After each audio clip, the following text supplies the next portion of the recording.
Hello everybody, Boodlyneck here. It's time for another Mods of the Week. This is a sponsored episode, and I would like to give a big thank you to the sponsor of this episode, Monster Legends, for being true legends and supporting this channel.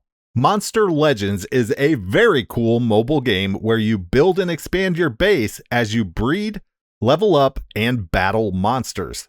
You can get it on Android and iOS, and it's free to download and free to play. They've also hooked me up with a special reward that I get to pass on to you guys worth $30. If you download the game using the link in the description below, you get 50,000 food, 300,000 gold, and a free epic monster Cybele. That will get you an amazing start in this game. And this game is a lot of fun. There are hundreds of different monsters to collect. You can breed two monsters together to get new ones, and feed your monsters to level them up, unlocking cool new skills and abilities. They have different PvP modes, such as multiplayer tournaments and live duels. You can fight in real time against your friends. Or if you're more of a PvE type of person like me, there's the adventure map and dungeons. They also have events every single week to discover and play new adventures. So make sure you download the game using the link in the description below. It's a win-win-win. You get $30 worth of free stuff in a fun game that costs nothing, and it helps the channel. Thank you. All right, I've got another 10 fantastic mods to go over. Let's get to them. Bundle of Totems adds 7 new totems to Minecraft. Each totem has its own crafting recipe, and they've also added a recipe for the Totem of Undying. The recipes all require essence, which is a new drop from magical or ghostly mobs. The totems all have cooldowns to make sure these aren't too overpowered. The new totems have varying amounts of durability, and once the durability is gone, the totem disappears. The Uncharged totem is just a crafting ingredient. The Totem of Taming can tame most creatures with a right click. The Totem of Diving will fill your breath if you're about to drown. The Totem of Leaping prevents damage from long falls. The Totem of Repairing will completely repair tools that break. The Totem of Purifying cures undead creatures. The Totem of Freezing extinguishes fire and lava and freezes water. And the Totem of Sealing will turn any liquids that would mess up your redstone into cobblestone, saving you a big headache. I really like the idea of this mod, and the developer has done a very good job of implementing it. Everything behaves exactly like you would expect, and it all feels very well polished. The Continue button mod is a very simple mod that makes it easier to continue where you left off. It simply shrinks the single player button to half the normal size and adds a continue button. It also lets you know with a tooltip which world will be loaded, and it works with single and multiplayer. Croptopia adds a ton of new crops, trees, and foods to Minecraft. Currently, it adds 54 planted crops, 21 tree crops, and 101 new food recipes. It also adds some new tools and equipment that you're going to need to make some of the new foods. This mod adds everything from soups and salads to fries and burgers, pizza and ice cream to sushi and egg rolls. There's a pretty wide variety of food, so you don't have to eat the same thing over and over all the time.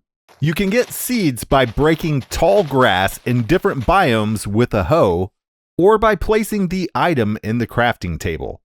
And the new trees will spawn in plains, forest, and jungle biomes. All of the crops and trees added by this mod can be harvested by right-clicking, which is very nice that is built in. Falling Leaves is a very simple mod that helps to improve the atmosphere in your world. It adds leaves gently falling from leaf blocks landing on the ground. It works with everything registered as a leaf block, so this should work with modded trees too. I love how such a small little addition can make a world so much more dynamic. I know some other mods have added this, but it's nice to have a place where you can get it by itself if you want it. Modular Ender Storage System, or MESS for short, adds a storage system that loosely fits with the lore of the End. Limbs are kind of like a mix between shulkers and storage drawers. They can only hold one type of item, but they can hold large amounts of that item. Right-click a limb with an item to put it in, and right-click with an empty hand to grab a stack. You can also shift right-click to get single items. Limbs can also be picked up and moved with items inside. There are 3 tiers of limbs, low, mid, and high, and they can hold 32, 128, and 4,096 stacks of items. You can upgrade low and mid limbs in a smithing table, but it's pretty expensive, and it seems to me that it would make more sense just to craft a new one. The last block added by this mod is the brain.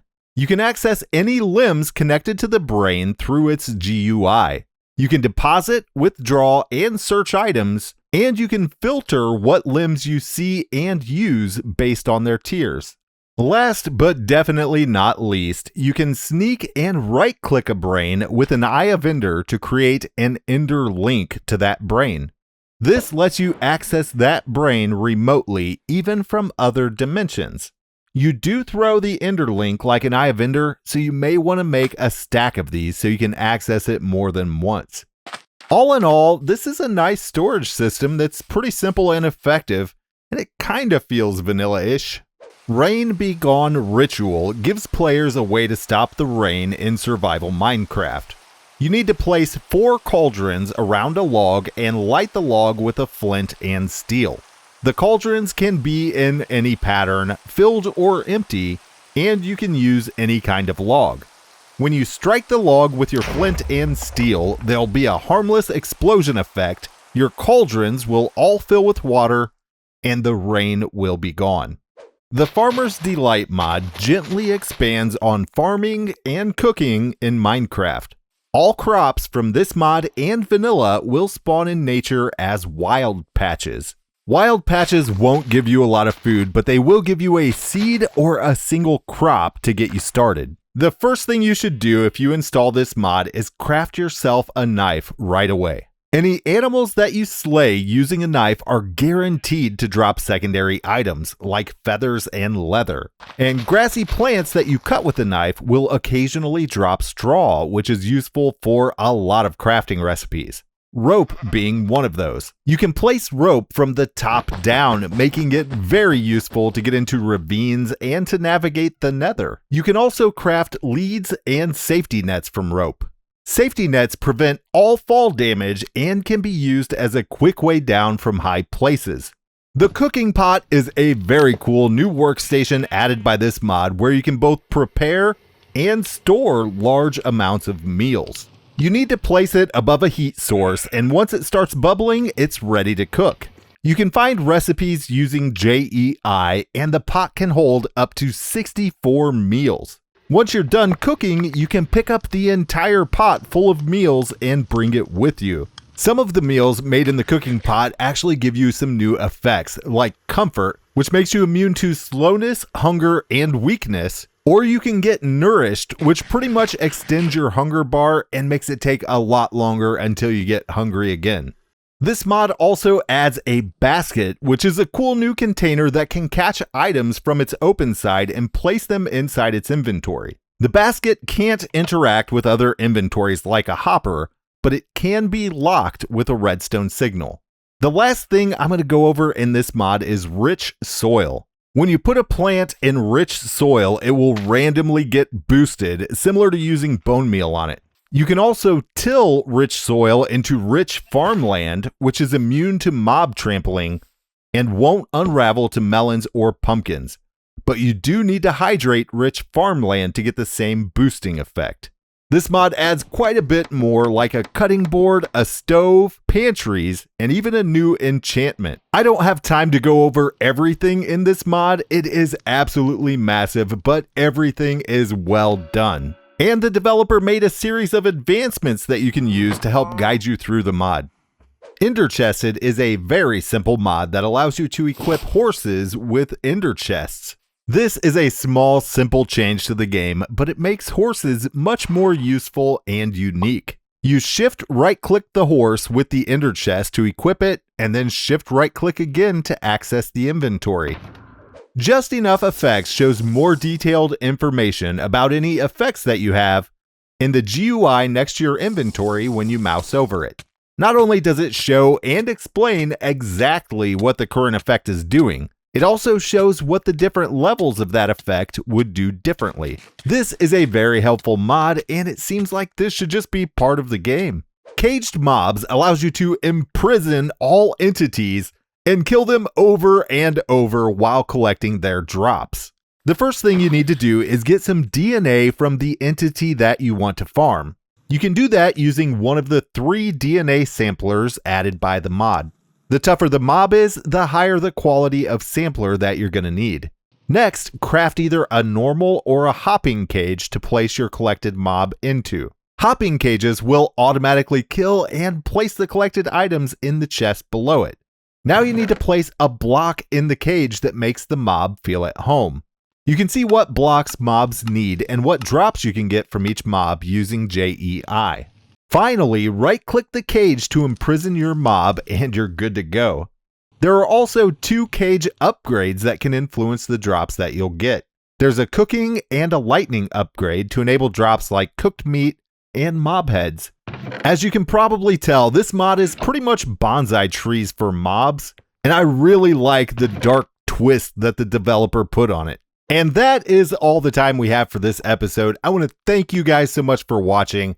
I want to thank Monster Legends again for sponsoring this video. Remember to download the game from the link below in the description. You get $30 worth of free stuff, and it helps out the channel. I also want to give a big thank you to all my Patreon supporters. Their names are up on the screen right now. Thank you guys so much. I hope you enjoyed this episode. If you did, you know what to do. Hit that like button down below. Subscribe if you haven't subscribed yet. Keep playing. Keep having fun. We will see you guys next time.